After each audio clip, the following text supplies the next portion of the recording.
Music is a time-based medium, each moment's purpose connected to what precedes it and what follows.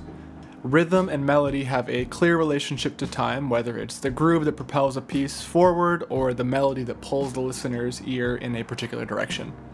Harmony, otherwise known as chords, is less often considered a primary driver of musical movement, but I would argue that it often establishes the broader context for time and motion in music. For example, in most Bach chorales, nearly every beat moves to a different chord, and the harmony is written in such a way that it emphasizes the cadence of a melody and of the lyrics. I listened to several while writing this, and this particular example stood out.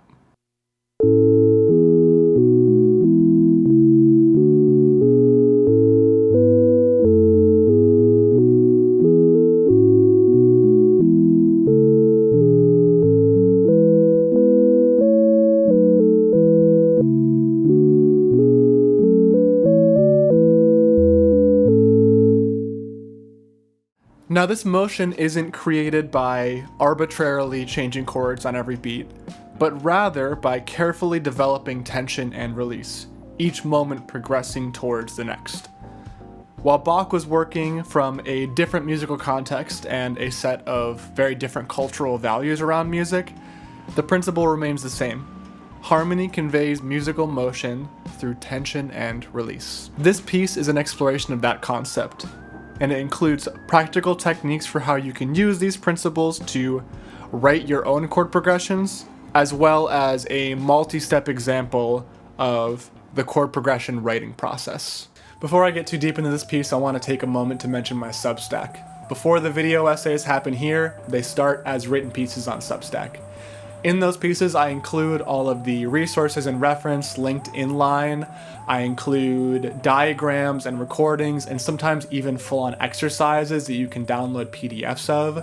And all of it is free to the public, and I intend to keep it free to the public forever. First, as a new tradition, I want to take a moment to thank my current paid subscribers.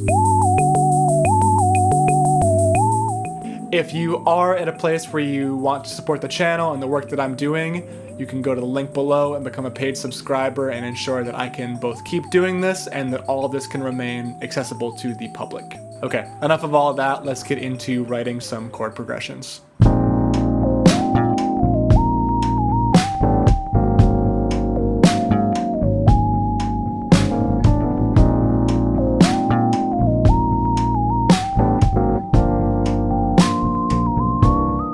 The near-Platonic ideal of tension and release is the 5-1 cadence. In the key of C major, that would be G to C, or G7 to C. You get resolution of the more dissonant tritone from the G chord, that's B and F, to the more consonant major third or minor sixth in the C chord. And looking into that, you get your leading tone, which is B, resolving to C, and your suspended fourth, which is F, resolving to E.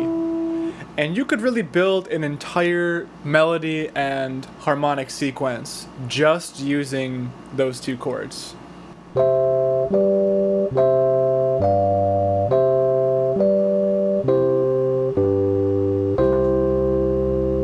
Now, this is tension and release at the atomic level. And I would say it's really only the beginning of the various flavors of tension and release a musician has access to. Let's begin by expanding from that 5-1 cadence. The first variations of 5-7 I would reach for involve altering some of those chord tones, in particular the 5 and the 9. Let's take a look at a few of those and see what they look like and what they sound like. First up is G7 flat 5 to C. My voicing is spelled G, which is our root, F, which is our flat 7, B, which is our third, and D flat, which is our flat 5.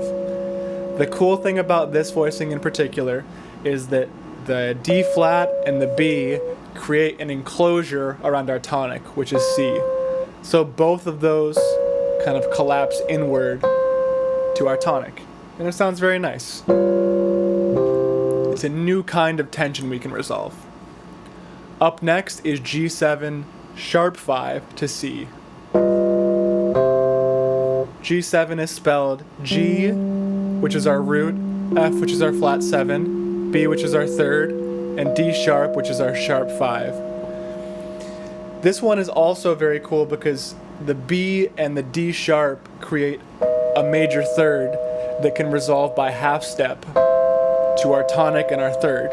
So we get this very nice chromatic parallel motion. Following that, I'm going to move to G7 flat 9 to C. In this voicing, I'm spelling G7 flat 9, G, our root, A flat, our flat 9, B, our third, and F, our flat 7. Just like our last couple, this introduces some more chromatic motion that we can utilize. And in fact, every note in our chord can resolve by half step, basically, to our next chord. So our G sharp, A flat, our flat 9 can resolve to G, our B can resolve to C, and our F can resolve to E. To get that very nice chromatic motion. Up next is G7 sharp 9 to C. In this voicing, I'm spelling G7 sharp 9, G, our root, B, our third, F, our flat 7, and A sharp or B flat, however you want to think about it, our sharp 9. This one doesn't resolve quite as chromatically as the rest, but we get this lovely minor third interval in our resolution that just sounds very nice to my ear. It does open up a few new options. So one is the whole step resolution, where B flat or A sharp, however you're thinking about it, can resolve up a whole step to C, or it can resolve down a minor third to G.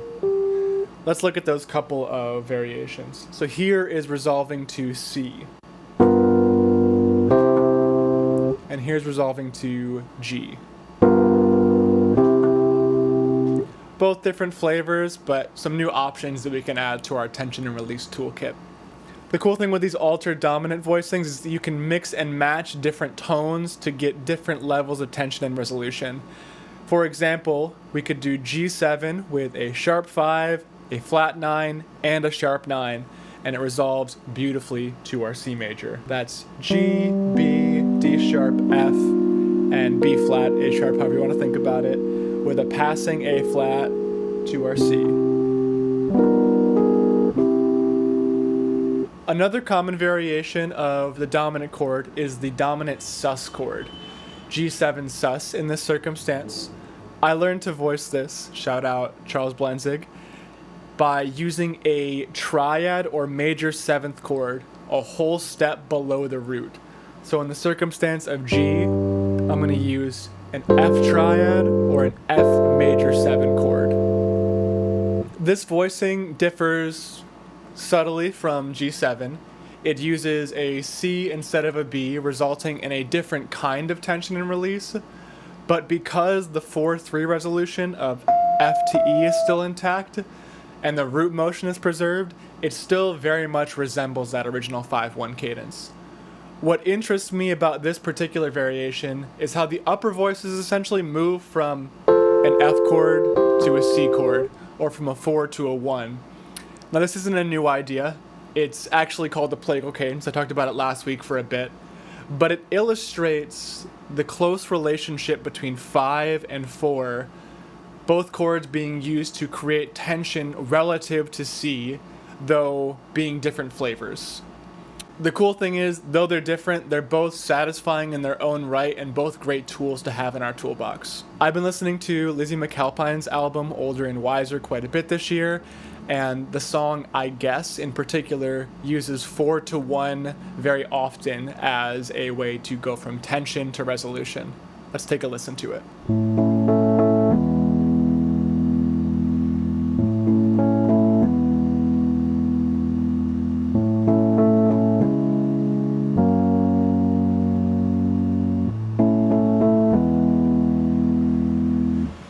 What I love the most about the 4 chord is how it contextualizes the rest of the progression.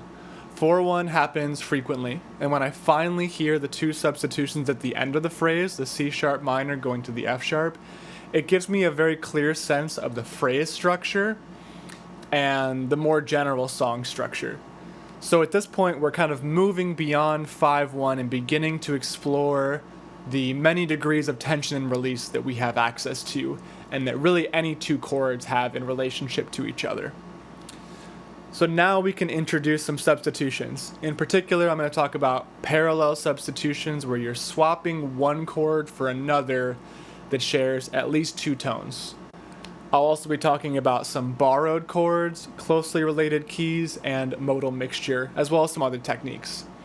With practice, we can find ourselves with a large repertoire of options for taking the listener on a journey with our chord progressions. Let's return to that Lizzie McAlpine song. It's in the key of E major, after opening with a few instances of 4/1, so the A to the E. We're introduced with two new chords. Those are C sharp minor and F sharp. Now C sharp minor is the diatonic 6th chord, but F sharp is not diatonic. F sharp minor is the diatonic 2 chord. Given that F sharp minor and F sharp major are only one tone apart, we could call that F sharp a parallel substitution because it's only changing one note and the rest of the function remains largely intact. The cool thing is that C sharp minor to F sharp functions really logically in the key of B, which is a closely related key to the key of E. It would be the 2/5, which is a very common progression in the key of B. So Lizzie's progression is sort of pulling the power of that into our home key of E for a little more flavor. So C sharp minor acts as a sort of pivot chord. It is the 6th chord in the key of E and the 2 chord in the key of B. And what it mostly does is bring us to that F sharp chord, which is not in the key of E, but is in the key of B. So it sort of bridges that gap harmonically. All of this is meant to illustrate that a good chord progression weaves together various types of tension and resolution to create a broader musical context and guide the listener's ears.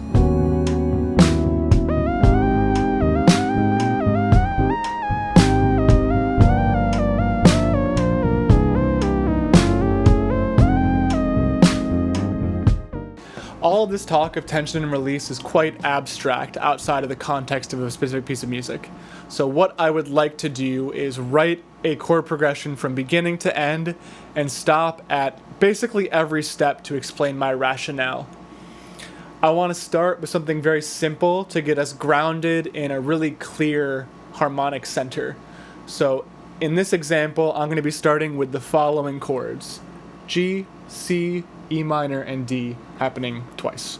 So this is what that sounds like.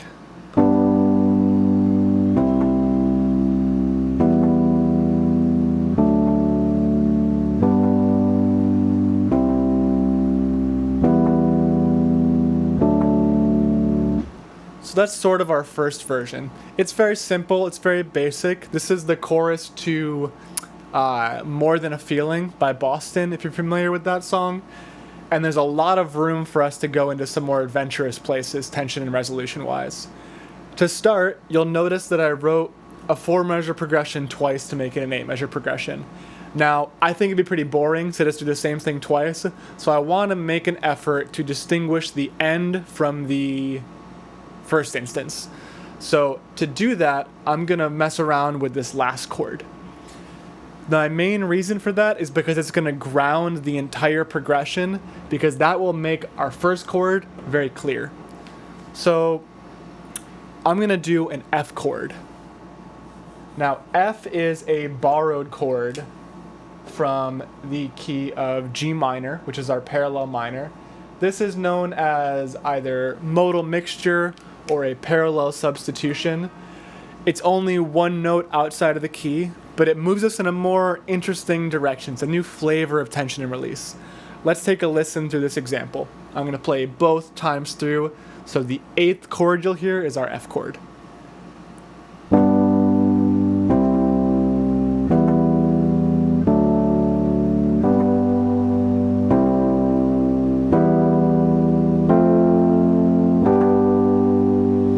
So the next thing I want to do is just create some more flavor in our motion. In particular, I'm looking at the E minor chord preceding our F chord. Now, already this sounds pretty nice, going from E minor to F to G, but I think there could be some more flavor there. And in particular, I'm thinking of preceding it with its 5. This is a really common trick you can use with basically any chord, is preceding it by its 5. So in the sake of, or the circumstance of F, C is our 5 chord. And you'll notice we already have a C triad here. So what I want to try out is putting a C7 right there. Let's give that a shot and see what it sounds like. I'm going to start right here.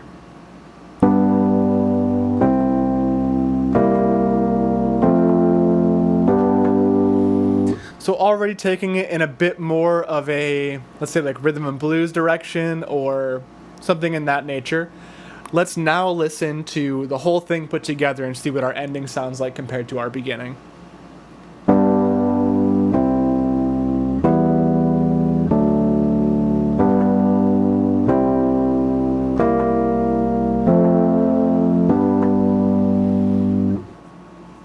Now, that's sort of pulling my ear in a particular direction, and I want to also replace this E minor chord, but with something that also adds a bit more direction heading into the next chord. So in this circumstance, we're not going to F, but we're going to D. Now, along the same lines of the previous idea of preceding a chord by its 5, we can also precede most chords with a diminished chord a half step below. Diminished and dominant are related very closely. Let me show you how. So the dominant chord of D would be an A7. Now A7 is spelled A, C sharp, E, and G. Now 3 of those 4 notes already make a diminished triad. That's the C sharp, E, and G. If we alter our root and put it up a half step to B flat or A sharp, we get a diminished 7th chord. And diminished passing chords have a really strong way of moving our motion forward, moving our chord progression forward. So instead of A7, I'm going to put a C sharp diminished 7. Let's listen to how these first 4 chords go together.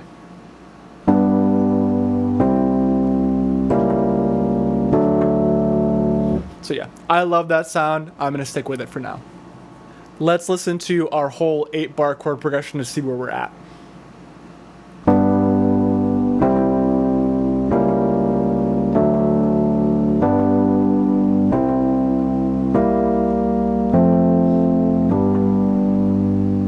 Now the one thing that I'm noticing that I don't love is going back to G right here. I think once we get to this D, we should keep moving up and following this ascending motion. So I'm going to say we should go to E minor here instead of G. Let's try that out.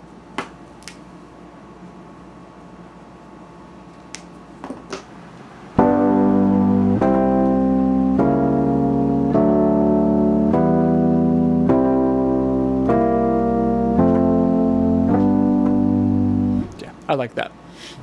One more thing I'm thinking about is putting another quick passing diminished chord right here to go from D to E minor. In this circumstance, we would put B7 before, or we could do a D sharp diminished chord because those again are related. Dominant and diminished are always related. I've been playing these sort of out of time, but given that we're now messing with the harmonic rhythm, having 2 chords in one measure, I'm going to play all the beats out for every chord so it's very clear what is what.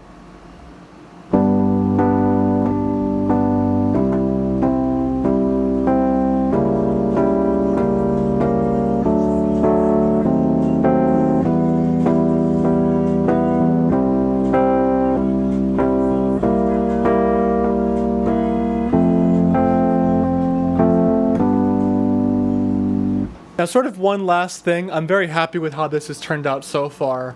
I don't love, after having this very dynamic root motion happening here, I don't love sitting on C for 2 measures.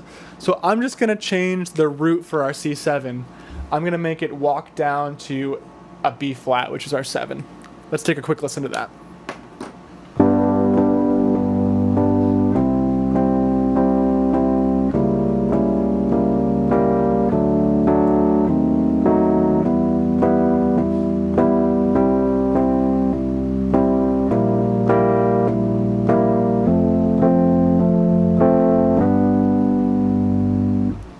Now, one thing I'm noticing is now that I added the D sharp diminished 7, this sounds a bit less strong because we're hearing that very quick motion there happening. So what I'm thinking is to replace this with the dominant chord that it comes from, which is the simple A7. Let's see how that sounds.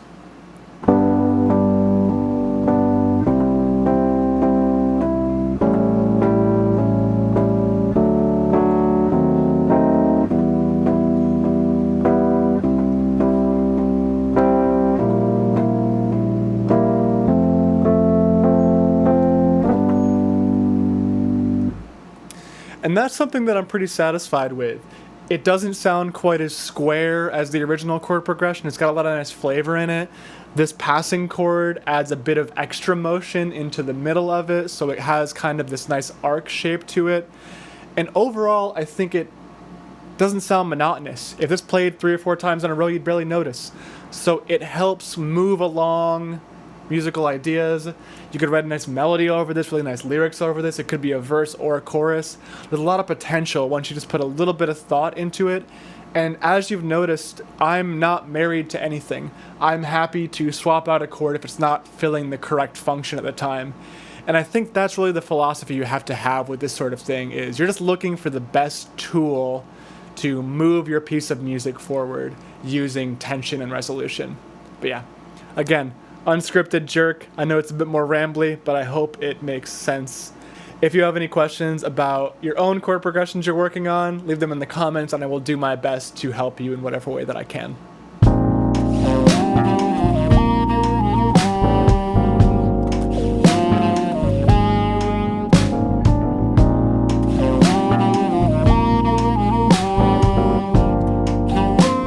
If you made it this far into the video, I thank you dearly. If you got some value out of this piece, consider giving it a thumbs up.